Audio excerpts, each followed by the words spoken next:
Welcome to my ANC TV. My name is Sipokazi Sowazi, and this afternoon we're talking to the ANC spokesperson, Obo Jackson Mtembu.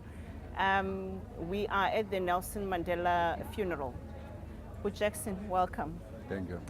It's been a long 10 days. Definitely. And what would you say the ANC feels after the funeral? How do you say you feel?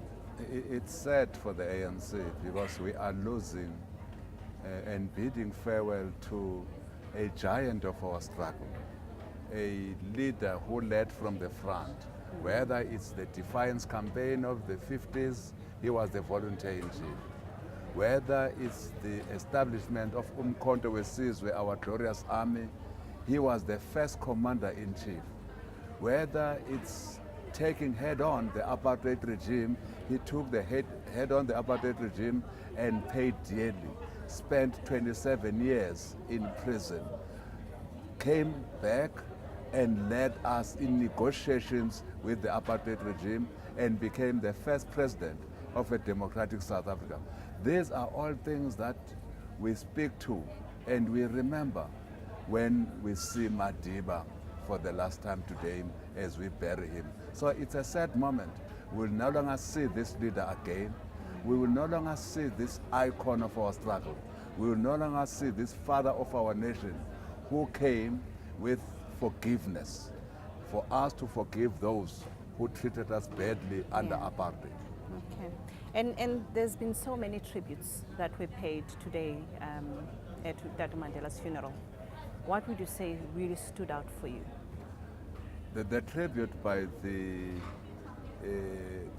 our comrade stalwart Ahmed Kathrada was one of those tributes that really touched my heart, because he was speaking from the heart and he was speaking to all of us there in the marquee about what Madiba meant to him, how he lived with Madiba before imprisonment, even in prison.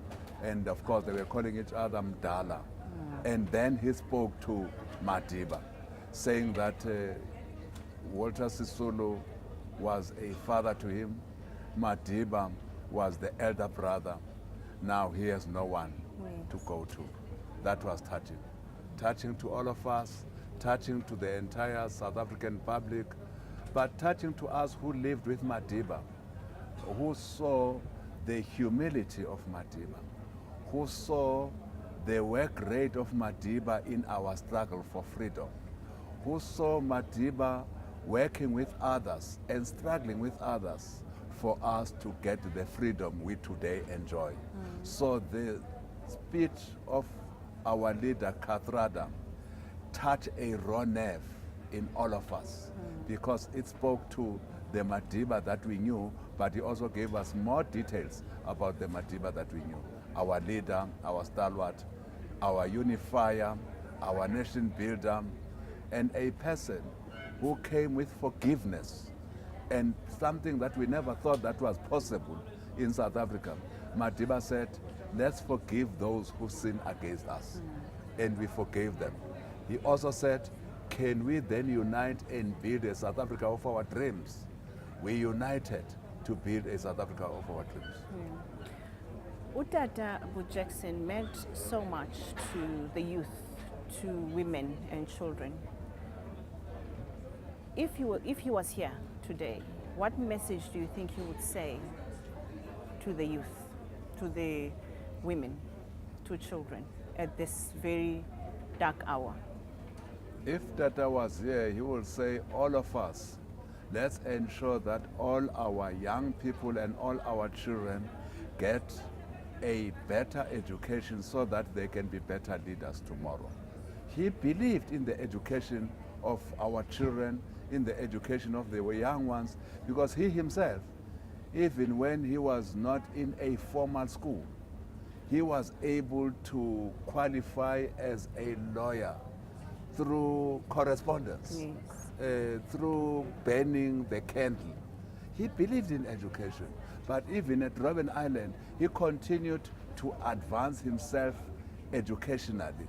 So that's why the education of our children came first in his vocabulary. He even built schools in rural areas, taking people who have got millions in their banks or billions, taking them to build schools in our rural areas. So I'm very certain that Madiba would say, perhaps he's still saying to us as he's lying in his graveside today, let's continue improving the education of our children.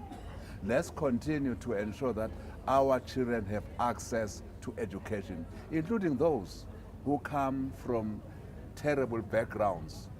Like him, Madiba went to school without shoes, but he became the first democratic president of our country. He always said that it's not your background that defines you, but it's the education that you get and also your commitment to the cause. This is what Madiba would say to young people of today. Thank you very much, Jackson. Thank you very much.